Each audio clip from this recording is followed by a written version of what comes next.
ይስጥልኝ የተወደዳችሁ የኢትዮ ፎረም ቤተሰቦች እንደምን ቆያችሁ? ለአሁኑ ያሰባሰብናቸውን መረጃዎች ከዚህ እንደሚከተለው ወደ እናንተ ማቅረብ ጀመርን። ዋና ዋናዎቹን በቅድሚያም አቶ አባዱላ ገመዳ በልጃቸው ስም ላቋቋሙት ፋውንዴሽን ከጠቅላይ ሚኒስትሩ ሚስት 50 ሚሊዮን ብር ተለገሳቸው። አቶ አባዱላ ገመዳ በአዲስ አበባ ከተማ ለፋውንዴሽናቸው ማሰሪያ ቦታም ተሰጥቷቸዋል። በጡረታ ዘመናቸው ጦርነትን እየተቀሰቀሱ ነው የሚባልላቸው አቶ አባዱላም ለአንድ የቤተሰባቸው አባልም ጠቅላይ ሚኒስትሩ የሚኒስትርነት ሹመት እንደሚሰጡ ቃል ገብተውልኛል ሲሉ መናገራቸው ታውቋል። ከምንጮቻችን የተገኘው መረጃ ይቀርባል።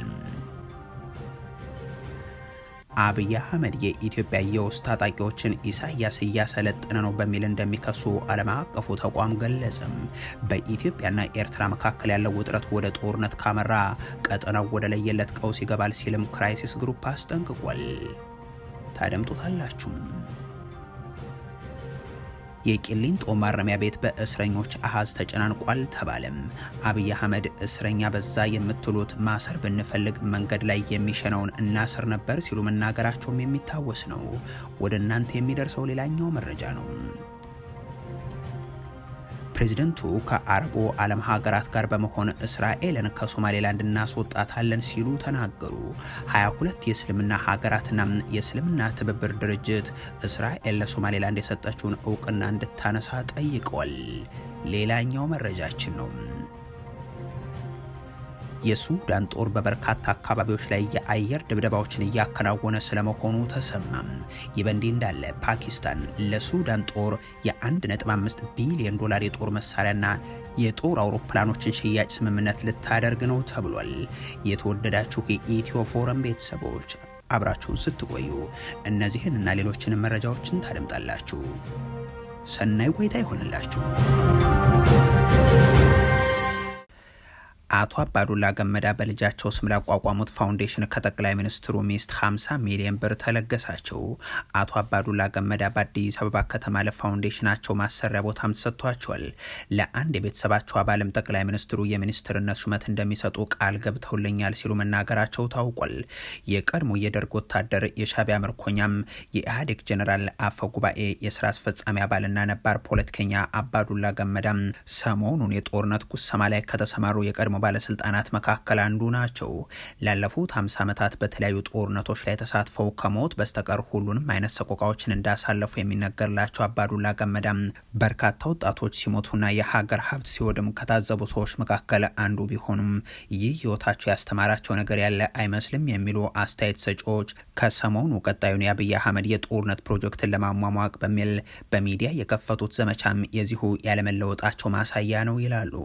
ጠቅላይ ሚኒስትሩ ያስተዋወቁትና ለመስዋዕትነት ተዘጋጁበት እያሉ የሚያስተጋቡት ጦርነት ለማዋደድ ከተሰማሩ የቀድሞ ሹሞች መካከል አንዱ የሆኑት አባዱላም ማርኮ የለቀቃቸውን ሻዕቢያንና ለአመታት በልዩ ልዩ ኃላፊነቶች ላይ ያስቀመጣቸውን ህወሓት ኢህአዴግን በማውገዝ ነው ተሰማርተው የታዩት። እንዲህ ያለውን ማብራሪያ የሚያቀርቡት ደግሞም በዲቦራ ፋውንዴሽን ቢሮ ውስጥ ጭምር ሆኖ መሆኑም ፋውንዴሽኑን እንደ መንግስት ተቋም ወይንም ደግሞ እንደ ተገቢ ወታደራዊ ኢላማ እንዲቆጠር የሚያደርገው ሊሆን ይችላል የሚሉ አስተያየት ሰጪዎች ሰብአዊ አገልግሎት ይሰጥበታል በሚል ባቋቋሙት ፋውንዴሽን ውስጥ መሰል ማብራሪያዎችን ሲያቀርቡ ይህንኑ አውቀው ነው በማለትም ያክላሉ።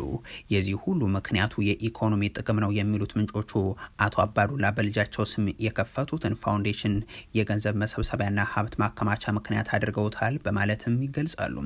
በኢህአዴግ ዘመን መንግስት በከፍተኛ ሙስና ስማቸው ሲነሳ እንደነበርና በድርጅቱ ግምገማ ቤትና መሬት መውሰዳቸውን እንዳመኑ ሲነገርላቸው የነበሩት አባዱላ ገመዳ በብልጽግናው ዘመን ወደ ስራ የገቡት ፋውንዴሽኑን በማቋቋም ሲሆን ይህንን ሲያደርጉም ከመንግስት በመቶ ሚሊዮኖች ገንዘብ ሲለገሳቸው መሬትና ቤትን በነጻ ሲሰጣቸው እንደቆየ በይፋ ሲነገር እንደነበር አይዘነጋም።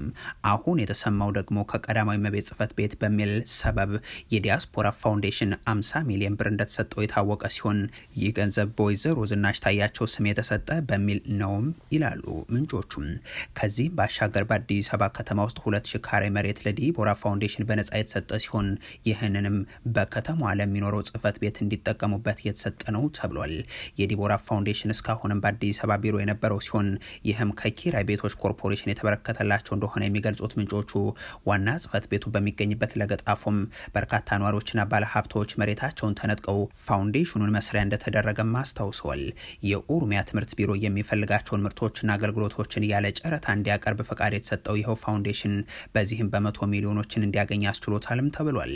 አቶ አባዱላ ገመዳ በቅርብ ሰሞንና በዚሁ ፋውንዴሽናቸው ቢሮ ውስጥ ሆነው የአብይ አህመድ አገዛዝን በማወዳደስ ጦርነትን በማዋደድና ወረራንን በማበረታታት ደጋግመው እየተከሰቱ ያሉበት ምክንያትም እንዲህ ያለው የኢኮኖሚ ተጠቃሚነትን የማሳደድ ተግባር ነው ሲሉም የኢትዮ ፎረም ምንጮች ይገልጻሉ። ከነዚህ ኢኮኖሚያዊ ጥቅሞች በተጨማሪ አንድ የቅርብ ቤተሰባቸው በሚቀጥለው ዓመት በአብይ አህመድ ሚኒስትር ተደርገው እንደሚሾሙ ቃል እንደተገባላቸው መናገራቸውንም ሰምተናል። ጦርነት አማራጭ የመጨረሻው አማራጭ ነው የሚሆነው። ሌሎች መንገዶች ሁሉ ዝግ ሲሆኑ፣ ሌሎች መንገዶች ሁሉ በር ሲያጡ፣ መግቢያ ሲያጡ፣ አሰብ የኤርትራ አካል አልነበረም። አሰብ የወሎ አካል ነው በነበረው የክፍለ ሀገር ክፍፍል ማለት ነው። እንዴት ሆኖ ነው ነገሩ በሙሉ የተገለባበጠው? ለራሴ የማይገባኝ። በዛ ወቅት እንደ አንድ የጦር መሪ ለምንድን ነው ጦርነቱ የተከፈተው የሚለው ብዙም እንትን አይደለው። እነዛ ቁጭ ብዬ ሳስባቸው እነዛ ጦርነቶች መከፈት ነበረባቸው። የሚቆም ምንም ነገር የለም። ስለዚህ ይፈልጋሉ ግን አይቆምም ብቻ ሳይሆን እነሱ ይጠፋሉ ብዬ የማምነው። የቂሊንጦ ማረሚያ ቤት በእስረኞች አዝ ተጨናንቋል ተባለም። አብይ አህመድ እስረኛ በዛ የምትሉት ማሰር ብንፈልግማ መንገድ ላይ የሚሸናውን የምናስር ነበር ሲሉ መናገራቸው የሚታወስ ነው። የብልጽግናው ያለፉት ዓመታት ከእስር በተለይም ማንነት፣ አመለካከት እንደዚሁም ሙያን ማዕከል ባደረጉ የጅምላ እስራቶች ኢትዮጵያ በርካታ ሪከርዶችን የሰባበረችበት ነው። በርካታ ጋዜጠኞችን ያሰረች፣ ሰው በማንነቱ ብቻ ተለይቶ በግዞት ማዕከላት ያጎረች፣ በ10 ሺዎች የሚቆጠሩ ወታደሮችን በብሔራቸው ሳቢያ ያገተ ወዘተ የሚሉ ስያሜዎችን ያገኘችውም በብልጽግናው በእነዚሁ ዓመታት ነው። ከአንድ ዓመት ተኩል አካባቢ በፊት በአማራ ክልልና ተወላጆቹ ሁሉ በሚገኙበት የኢትዮጵያ ክፍል ሁሉ የሚተገበር የአስቸኳይ ጊዜ አዋጅን ያወጡት ጠቅላይ ሚኒስትሩ በወቅቱም በየካምፑና በየማጎሪያ ማዕከላቱ የተጧጧፈውን እስር ተከትሎ በፓርላማ ተጠይቀው እስር በዛ ትበሉ ቢበዛም ማሸራተን አካባቢ መንገድ ላይ የሚሸናው ሁሉ እናስረው ነበር፣ እኛ እስር ቤት ሳይሆን ፓርክ ነው የምናስፋፋው በሚል ተሳልቀው ነበር። እስር በዛ የሚል ጥያቄ ተነስቷል። እስር ቢበዛ ኖሮ ፓርክ ሳይሆን የምንገነባው እስር ቤት የምንገነባው። በጣም ብዙ መታሰር የሚገባቸው ሰዎች በየቀኑ ይታለፋሉ። ለምሳሌ እዚህ ሸራተን ጀርባ አንድ በኢትዮጵያ ደረጃ ውብ የሚባል መንገድ ሰርተናል። እዛ ወኮይ ላይ ቆሞ ሽንት ይሸናል።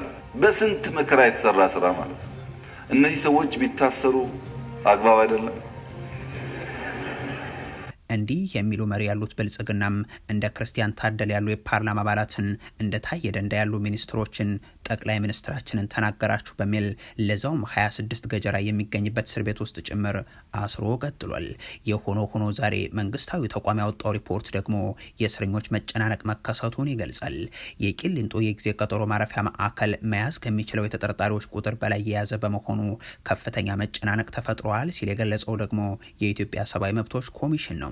ኢሰመኮ ማረሚያ ቤቱ ለአካለ መጠን ያልደረሱ ተጠርጣሪዎችን ከሌሎች ተጠርጣሪዎች ለይቶ አለመያዙም አሳሳቢ እንደሆነ ገልጿል። በማረሚያ ቤቱ የተወሰኑ ዞኖች ለተጠርጣሪዎች በቂ የመንቀሳቀሻ ቦታ እንደሌለና ተጠርጣሪዎቹ እንዲይዙት የሚፈቀድላቸው ዝቅተኛ የገንዘብ መጠን 200 ብር ብቻ መሆኑ አስፈላጊ ሸቀጦችን ለመግዛት በቂ እንዳልሆነ የጠቀሰው ኢሰመኮም ማረሚያ ቤቱ ለአንድ ተጠርጣሪ የዕለት ቀለብ የመደበው 35 ብርም ምግብን ለማቅረብ በቂ አይደለም ብሏል።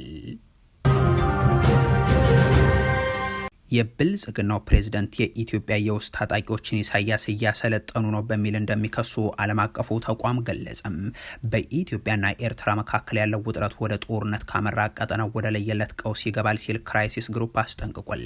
በርስ ጦርነት ውስጥ ካለችው ሱዳን በተጨማሪ በኢትዮጵያና ኤርትራ መካከል ያለው ውጥረት ወደ ጦርነት ካመራ የምስራቅ አፍሪካ ቀጠና ወደማይቀለበስ ችግር የሚሸጋገር ስለመሆኑም አንስቷል። ተቋሙ ይህንን የገለጸው በፈረንጆቹ 2026 ሊከሰቱ የሚችሉና የሚቀጥሉ ሲል የጠቀሳቸው 10 ጦርነቶችን ይፋ ባደረገበት ሪፖርት ነው። በዚህ ሪፖርቱ ኢትዮጵያና ኤርትራ ለወራት ያክል እርስ በርስ ሲወቃቀሱና ሲካሰሱ መቆየታቸውን አንስቷል። ይሁን እንጂ ዓለም አቀፉ ማህበረሰብ በሀገራቱ መካከል እየተጠመቀ ያለውን ይህንን ቀውስ ችላ ብሎታል ብሏል። የኢትዮጵያው ጠቅላይ ሚኒስትር አብይ አህመድ የኤርትራ መንግስትና ኢሳያስን በኢትዮጵያ ውስጥ ውጊያ የሚያደርጉ ታጣቂዎችን እያሰለጠኑና የተለያዩ የጦር መሳሪያዎችን እያስታጠቁ ናቸው በሚል ክስ ያቀርባሉም ብሏል። በተመሳሳይ መልኩ የኤርትራ መንግስት ደግሞ የኢትዮጵያውን መንግስት በወረራ ጠባጫሪነት እየወቀሰ ስለመሆኑ አመላክቷል። የአዲስ አበባ አስተዳደር ከአማራ ማህበረሰብ ጋር ውጊያ ላይ ስለመሆኑም ያነሳል። ኤርትራንም ለፋኖና የኦሮሞ ነጻነት ሰራዊት ድጋፍ ታደርጋለች የሚለውን ክስ በማከል በሱዳኑ ጦርነትም የአዲስ አበባና የአስመራ መንግስታት ውግንናቸው በተቃራኒ አቅጣጫ የለዩ ስለመሆናቸው አስታውሷል። ኢትዮጵያ የባህር በርና የወደብ ፍላጎት ይፋ ማድረጓን ተከትሎ ደግሞ አስመራ ልወረር እችላለሁ የሚል ስጋት ውስጥ ናት መባሉን የተሰራጨው ሪፖርት ያመለክታል።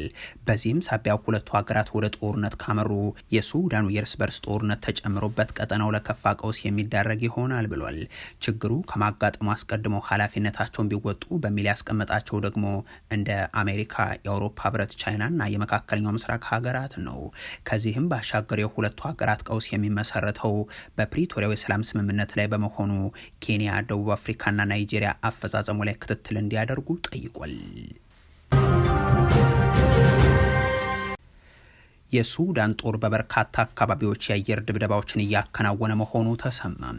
ይህ በእንዲህ እንዳለ ፓኪስታን ለሱዳን የ1.5 ቢሊዮን ዶላር የጦር መሳሪያና የጀት አውሮፕላኖች ሽያጭን ስምምነት ልታደርግ ነው ተብሏል። ሱዳንን ለሁለት የሰነጠቀው ጦርነት ቀጥሏል። የበርካታ ሀገራት የውክልና ጦርነት ማዕከልም ሆናለች ሱዳን። የጄኔራል አብዱል ፈታህ አልቡርሃን ጦር በተለይም ትናንት በዳርፉር በኮርዶፋንና በሌሎችም አካባቢዎች ከባድ የተባለ የአየር ድብደባን መፈጸሙም ተሰምቷል። ለሱዳን ጦር ቅርበት ያላቸው ምንጮችን በእነዚህ የዕለቱ የአየር ድብደባዎች የፈጥኖ ደራሽ ኃይሉ ከ200 በላይ ወታደራዊ ተሽከርካሪዎች ወድመዋል ብለዋል። ይህ በእንዲህ እንዳለ ፓኪስታን ለሱዳን ጦር ኃይሎች የተለያዩ የጦር መሳሪያዎችንና የጦር ጀቶችን ለማቅረብ የሚያስችላትን የ1.5 ቢሊዮን ዶላር ግዙፍ ስምምነትን ለማጠናቀቅ መቃረቧን ሮይተርስ ዘግቧል። ይህ ስምምነት 10 ካራኮርማ 8 ቀላል የጦር ጀቶችን፣ JF-17 ነጎድጓዳማ የተሰኙ የጦር ጀቶችን፣ የካሚካዚ ድሮን ጥቃቶችን የሚከታተሉና ቅኝት የሚያከናውኑ ከ200 በላይ ድሮኖችን፣ ተተኳሾችን፣ ሌሎች ወታደራዊ ቁሳቁሶችን ለሱዳን ጦር ለማቅረብ ያለመም ነው። ስምምነቱ የተሰማው በሱዳን ጦርና በፈጥኖ ድራሽ ኃይሉ መካከል ያለው የእርስ በርስ ጦርነት በቀጠለበትና የሱዳን ጦርም አየር ኃይሉን ለማጠናከር ጥረት እያደረገ በሚገኝበት ወቅት ነው። ፓኪስታን ይህንን ስምምነት የምታደርገው የውጭ ምንዛሬ ግኝቷን ለማሳደግና ወታደራዊ ዲፕሎማሲዋን በአፍሪካ ለማስፋፋት እንደሆነም ተመላክቷል። ይህ ግዙፍ የጦር መሳሪያ ሽያጭ በሱዳን ያለውን ደም አፋሳሹን ጦርነት ይበልጥ ሊያራዝመው ይችላል የሚል ስጋት ግን በተለያዩ አካላት በኩል እየተነሳ ይገኛል። ፕሬዚደንቱ ከአረቡ ዓለም ሀገራት ጋር በመሆን እስራኤልን ከሶማሌላንድ እናስወጣታለን ሲሉ ገለጹ። የ22 የእስልምና ሀገራትና የእስልምና ትብብር ድርጅት እስራኤል ለሶማሌላንድ የሰጠችውን እውቅና እንድታነሳ ጠይቋል። ግብፅን፣ ሱዳንን፣ ጅቡቲንና ሳውዲ አረቢያን ጨምሮ የሀገራቱ የውጭ ጉዳይ ሚኒስትሮችና የትብብር ድርጅቱ ትናንት በጋራ ባወጡት መግለጫም የእስራኤሉ የውጭ ጉዳይ ሚኒስትር ጌዲዮን ሳር ከቀናት በፊት በሶማሌላንድ ያደረጉትን ጉብኝት አውግዟል። በሀገራት ውስጥ የመገንጠል አጀንዳዎችን መደገፍ ተቀባይነት የሌለውና በቀጠናው ውጥረትን የሚያባብስ ድርጊት ነው በማለት የኮነኑት ሀገራቱና ድርጅቱ ሶማሊያ ሉዓላዊነቷና የግዛት አንድነቷን ለማስከበር የወሰደቻቸውን ዲፕሎማሲያዊና ሕጋዊ እርምጃዎችን ሁሉ እንደግፋለን ሲሉ አሳውቋል። እስራኤል የሶማሊያ ሉዓላዊነትና የግዛት አንድነትን እንድታከብርም ሀገራቱና የእስልምና ትብብር ድርጅቱ ጠይቋል። የሶማሊያው ፕሬዚደንት ሐሰን ሼህ መሐመድ ደግሞ እስራኤል በአፍሪካ ቀንድ አካባቢ ወታደራዊ መስፋፋትን እያደረገች ነው ሲሉ ከሰው ሶማሊያ የግዛቷ አካል አድርጋ ለምትቆጥራት ሶማሌላንድ እውቅና ከሰጠች በኋላ ይህንን ውሳኔዋን ለመቀልበስ መንግስታቸው አጋር ከሚላቸው ሀገራት ጋር በመተባበር እርምጃዎችን እየወሰደ መሆኑን ተናግሯል። እስራኤልን በፍልስጤማውያን ላይ ፈጽመዋለች ባሏቸው የተለያዩ ጉዳዮች የከሰሱት ፕሬዚደንቱ ሶማሊያ አትወረርም፣ አትከፋፈልም በማለት በማለት ከአረብ ሀገራትና የቅርብ ወዳጆቿ ከሆነችው ቱርክ ጋር በመሆን ከአፍሪካ ቀንድ እንደሚያስወጧት ገልጿል። እስራኤል ከ2 ሳምንት በፊት ለሶማሌላንድ የሀገርነት እውቅና በመስጠት የመጀመሪያዋ ሀገር መሆኗን ተከትሎ ሶማሊያም ሌሎች ሀገራትና ተቋማትም ተቃውሟቸውን ሲያሰሙ ሰንብቷል። ነገር ግን እስራኤል እውቅናውን የምትሰጠው ወይንም ግንኙነቱን የምታደርገው በራሷ ውሳኔ ብቻ መሆኑን በመግለጽ እውቅናዋን እንደምታጸና አሳውቃለች። ከቀናት በፊትም የውጭ ጉዳይ ሚኒስትሯን ወደ ሶማሌላንድ ሀርጌሳ በመላክ ይፋዊ ጉብኝት አድርገው የተጀመረውን ግንኙነት እንደሚጠናከርም ተናግረው ተመልሰዋል።